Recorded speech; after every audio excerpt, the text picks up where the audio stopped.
Well, I've just watched the Hungarian Grand Prix. It's literally just finished. It's still playing to my left. This was probably the most boring race I've watched in a long time. The weather was never really a factor. It was kind of done by lap 3. So we can forget about that. And this was just another example of Mercedes are just so far ahead of everyone else. So sit back, hear my faults. I'm going to probably get a short one because I'm not in the mood.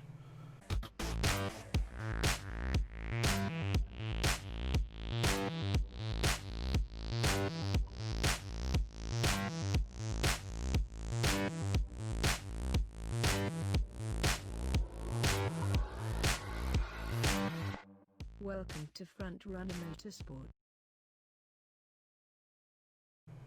So you know a race weekend is going to start well when your pit crew are desperately trying to fix your car on the grid because you crashed it into the wall. So that's what happened to Verstappen, but luckily they managed to sort it and it didn't seem to have any ill effect on him. He still managed to hold on to second from a charging Bottas who had a terrible start. And this is my main problem with the man. Yes, anyone can do that at the start. Just sort of jump forward, stop, and then keep going and drop down to 6th, I think it was. It seems that sort of thing seems to happen to Bottas a lot more than it does anyone else, especially in the top 2, which is Bottas and Hamilton. Basically Division A, we'll call them. Everyone else is Division B. After that, Hamilton was 3 seconds clear by the first lap, and after that, it's pointless watching it. You might as well turn it off. Because this was just another Mercedes procession. It was embarrassing. Formula 1 is fucked. You never want a manufacturer to be this dominant because what's the point of tuning in? I could literally not watch the race, just presume Hamilton's going to win, or at best Bottas is going to win, and I could do something else for 2 hours. I watched the Formula 2 and Formula 3 races before this. They were far more interesting. Not a lot happened in those either. As for everyone else, Ferrari had a better race, as in both cars managed to finish. Yay. I think Vettel was still 5th or 6th. It's not exactly where you expect a Ferrari to be.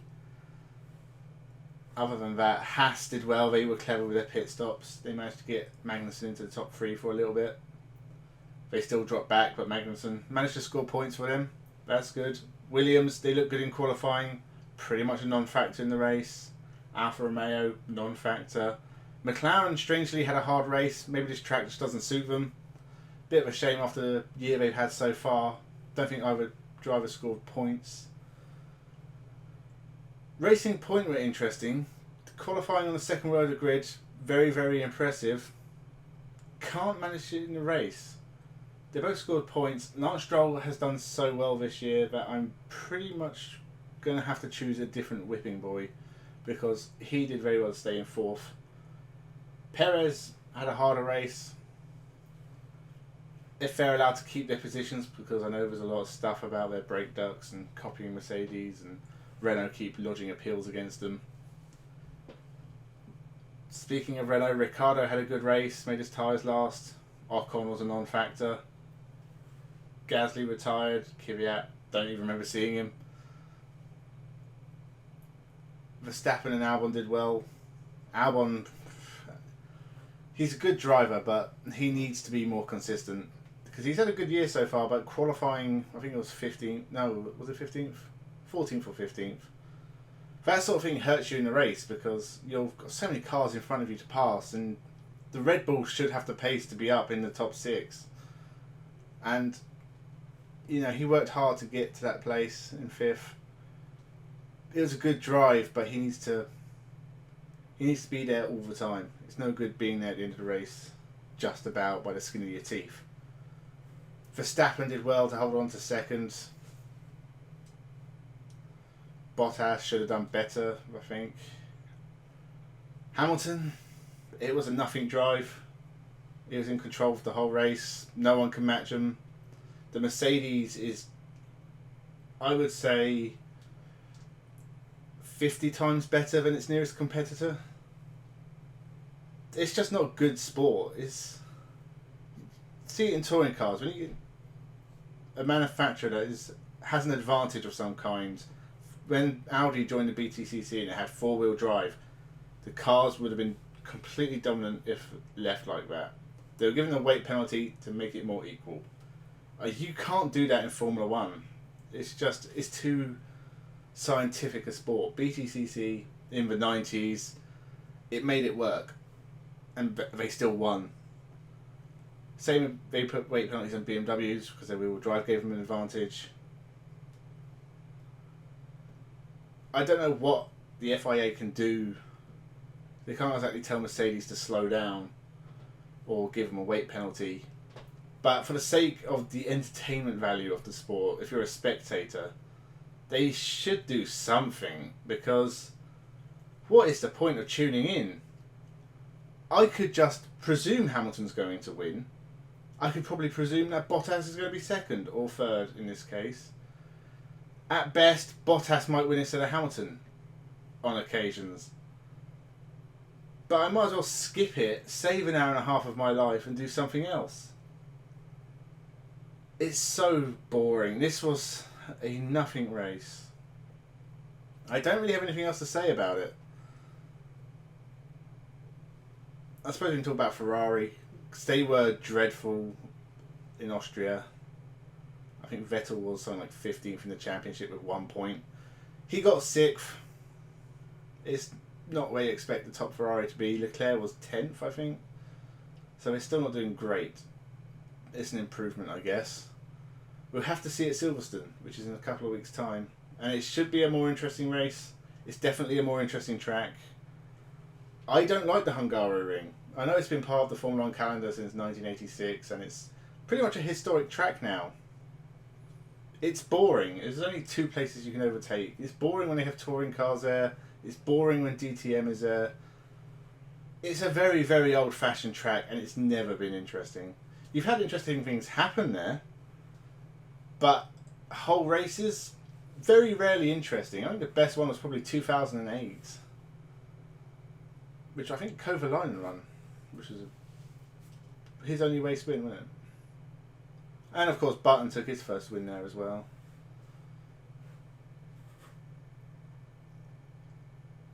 Oh, I don't know. This is probably not a good review. I'm really not in the mood. I'm very, very tired. I was sort of drifting off during this race, and then the internet went off again, so I did miss 8 laps towards the end. Managed to get it back on for the last 3.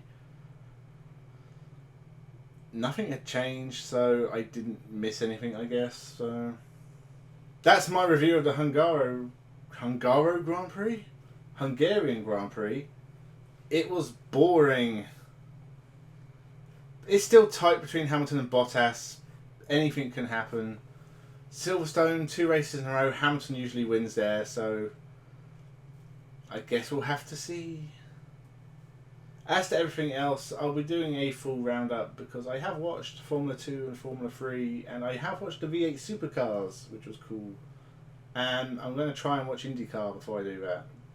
And I did watch Super GT this morning. I got up at 6:30 to watch that, which was nice. Other than that, I don't think there's too many talking points from this weekend, really. Racing Point qualified well. The rumours with Vettel joining them next year are weird. I can't imagine Lawrence Stroll replacing Lance Stroll. And I'm guessing, is still going to be involved with the team. But why would you replace Sergio Perez when he normally does so well for you? Lance Stroll I think putting Vettel in that team will ruin the dynamic of it. At the moment, Perez and Stroll are doing a fine job. Just let them do it. You have Aston Martin paint scheme next year, so you'll probably get rid of the pink, which is a shame, because I do like the pink cars. They are quite pretty looking. So yeah, that's it. It's a depressing one. This was basically a Blitzkrieg. Just Mercedes, they are just so far ahead of everyone else. It's embarrassing. They are almost a different formula. It's like they're Formula 1 and everyone else is Formula 1.5. Possibly Formula 1.75 in some cases. This year's going to be boring. The rest of it, Hamilton's going to win. He's probably going to win. I think at the moment there's 10 rounds. We've had 3. He's probably going to win 4 or 5 of the rest. Bottas will probably win the other ones, and we'll have a Mercedes clean sweep, which would be probably the first time that's ever happened. 2021 is going to be boring. The regulations are pretty much the same. No one's going to develop the cars because obviously we need regulations in 2022. So Hamilton's going to win that one as well. Probably with 10, maybe 12 race wins. He's going to take all the records. He's going to be an 8-time world champion.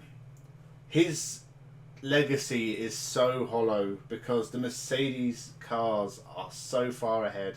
And if you're one of these fans who thinks, oh, he's still a great driver, the cars don't mean anything, you're kidding yourself. Mercedes, anyone could win in that Mercedes. Not fun. But I can be surprised. Maybe next race everyone will go crazy and Antonio Giovinazzi will win. We'll have to wait and see. Thank you for watching. This was depressing. Don't subscribe.